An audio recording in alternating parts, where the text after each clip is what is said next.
हिंदी व्याकरण की हम बात कर रहे हैं, तो हमारे पास पहला ही प्रश्न है नीलकमल। नील कमल कमल, ये हमारे पास एक शब्द है। कमल जो कि नीला है, कमल जो कि नीला है। कमल एक संज्ञा है और संज्ञा की विशेषता बताने वाले शब्द विशेषण कहलाते हैं। ये विशेषण है। तो ऐसा शब्द जिसमें एक पद संज्ञा और दूसरा पद विशेषण हो, ऐसा शब्द जिसमें एक पद तो संज्ञा और दूसरा पद विशेषण हो, उसे कर्मधारय समास कहते हैं। तो ये जो नीलकमल कौन सा समास है? कर्मधारय समास है। जिस समास का प्रथम पद विशेषण और द्वितीय पद संज्ञा हो, उसे हम कर्मधारय समास कहते हैं। जैसे नीलकमल, महापुरुष। महापुरुष, पुरुष एक जातिवाचक संज्ञा है और महान उसकी विशेषता है। पुरुष जो कि महान है, पुरुष जो कि महान है, इसका अगर समास विग्रह करेंगे, पुरुष जो कि महान है, अगर आपको ऐसा दे दिया जाए कि इसका समास विग्रह कीजिए, तो समास विग्रह ये होगा। महापुरुष, महान चासो पुरुष। संस्कृत में क्या बोलेंगे? महान चासो पुरुष। पुरुष जो कि महान है ना। तो महापुरुष, अब ये आपकी संज्ञा है और ये आपकी विशेषता बताने वाले शब्द विशेषण कहलाते हैं। महापुरुष, नीलकमल। आप कौन सा? ये कर्मधारय है। कर्मधारय समास के उदाहरण बताए मैंने आपको। ये जो उदाहरण बता रहा हूं मैं आपको, कर्मधारय समाज के हैं। ठीक है ना। अब लेते हैं हम इसी क्रम में, अगला है हमारा वाक्य।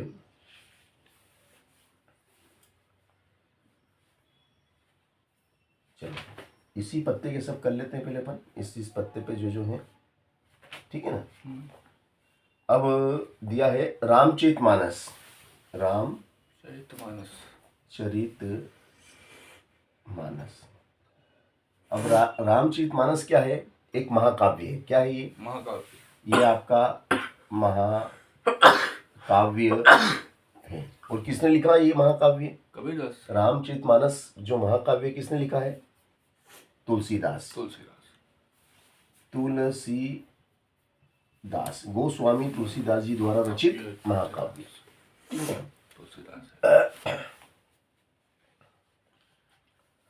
तो देखो, अब कामायनी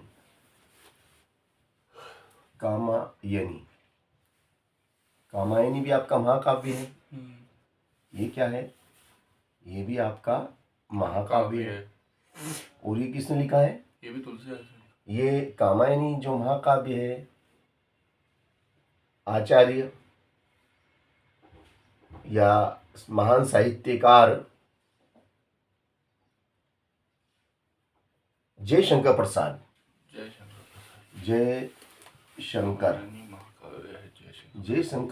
द्वारा रचित महाकाव्य है। ठीक है ना। ये महाकाव्य किसने लिखा है? जयशंकर प्रसाद जी द्वारा रचित है। चलो अगला है कि भैया एकांकी। एकांकी में कितने अंक होते हैं? एकांकी में एक अंक होता है, एक अंक होता है।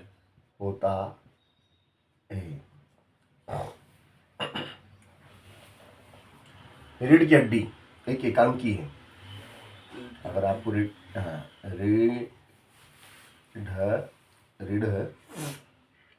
की हड्डी, ये एक एकांकी का नाम मैंने आपको बता दिया। रीढ़ की हड्डी एक एकांकी है। चलो, अनुप्रास अलंकार। अनुप्रास अलंकार किसे कहते हैं? जब किसी वर्ण की आवृत्ति बार बार होती है ना, जब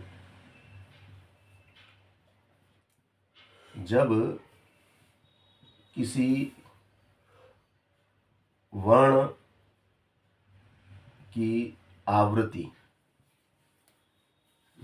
वर्ण की आवृत्ति, बार बार होती है, जब किसी वर्ण की आवृत्ति बार बार होती है वहां अनुप्रास अलंकार होता है। जैसे चारु चंद्र की चंचल किरणें, आप एग्जाम्पल में दे सकते हैं। चारु चंद्र की चंचल किरणें। देखो आप इसमें देखिए च और च, च वर्ण की आवृत्ति बार बार हो रही है, च। तो जब किसी वर्ण की आवृत्ति बार बार होती है तो वहां अनुप्रास अलंकार होता है। तो इसमें कौन सा अलंकार है? इसमें अनुप्रास अलंकार है।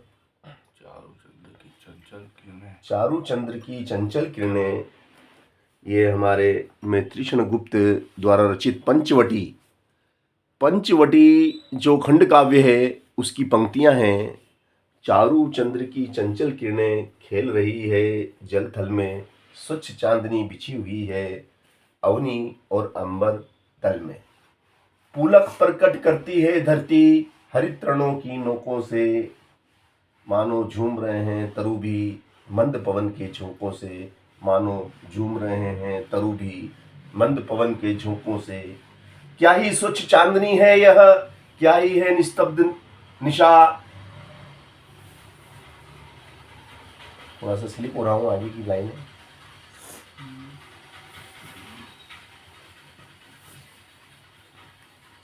चलो, अब इसके बाद हम बात करेंगे उपन्यास सम्राट। उपन्यास सम्राट किसे कहते हैं बताओ? उपन्यास सम्राट का नाम बताइए आप। उपन्यास सम्राट किसे कहा जाता है? उपन्यास का राजा, महाराजा, king of novel Munshi Premchand. Munshi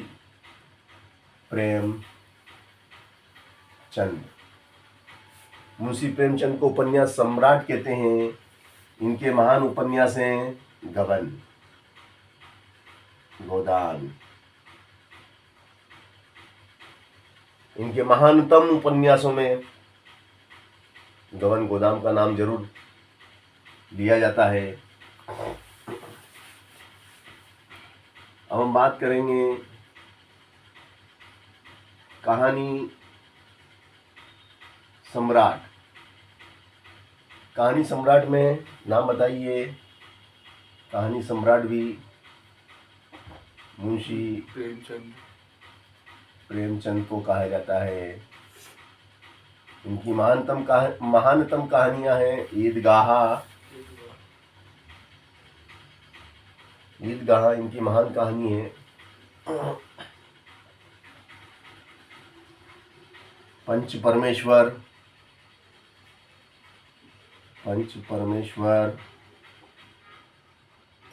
दो बेलों की कथा,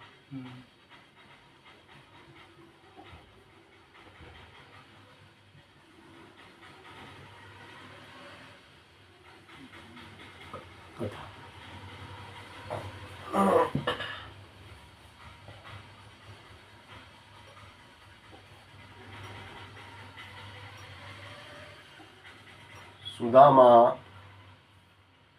चरित। सुदामा चरित एक प्रसिद्ध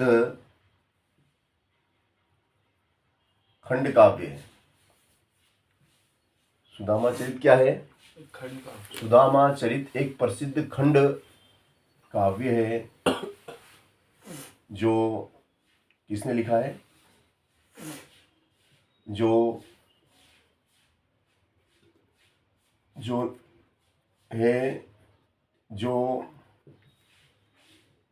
नरोत्तम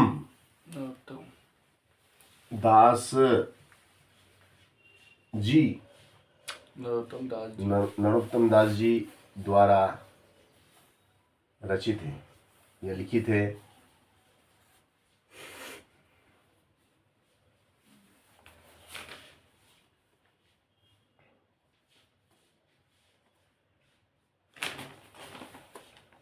चलो इसके बाद हम बात करते हैं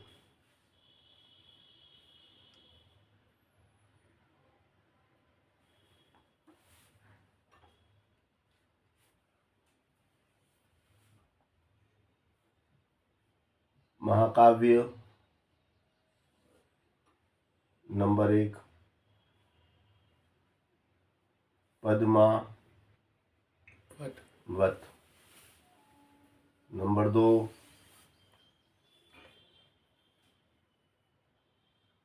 साकेत।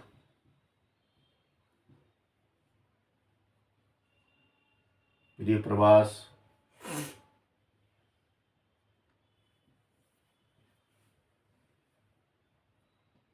चलो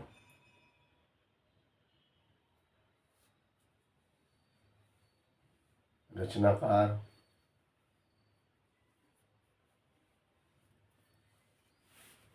बताओ पद्मावत के रचनाकार कौन है? मलिक मोहम्मद जायसी। मोहम्मद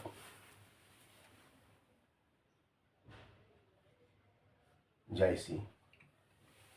मलिक मोहम्मद जायसी। पद्मावत के साकेत के कौन है?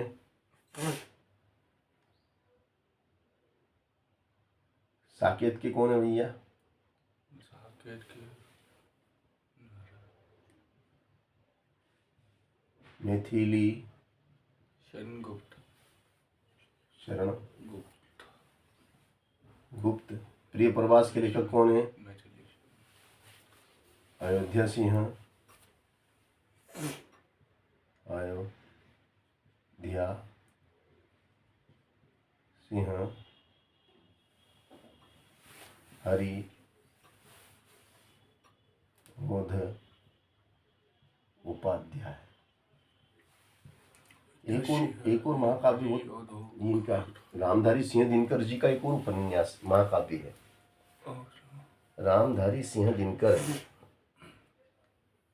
का महाकाव्य में स्लिप हो रहा हूँ।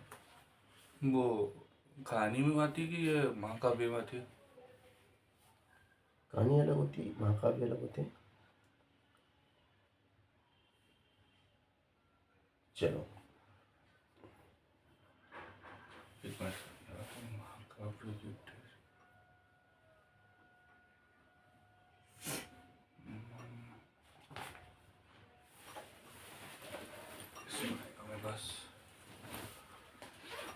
महाकाव्य में मेरे पास है।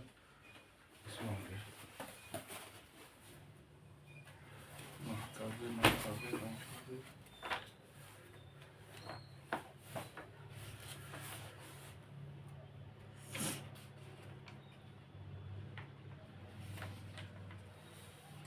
अंधेरी नगरी चौपट। अंधेरी नगरी चौपट राजा ये तो शायद कहानी है ना। हाँ वो ये कहानी है शायद। चलो कोई बात नहीं, जो मिल जाएगा वो लिख लेंगे अपन। अब हम बात करेंगे आपसे रामायण। रामायण महाकाव्य है ना, महाकाव्य में आएगा। चलो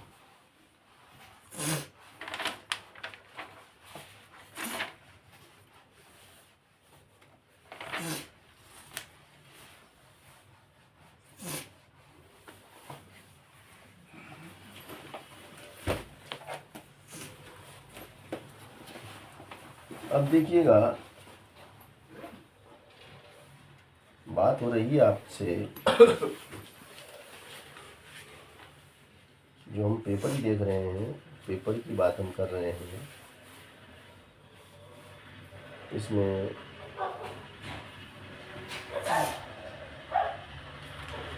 हिंदी साहित्य को कितने वर्गों में बांटा गया है? 2 वर्गों। हिंदी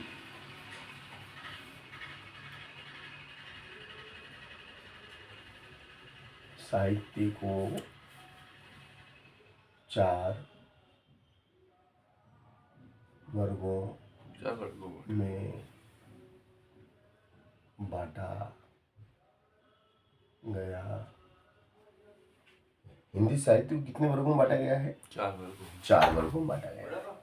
हाँ, तो नंबर 1 है आपका। हाँ चलो आप, बिल्कुल बिल्कुल आइए।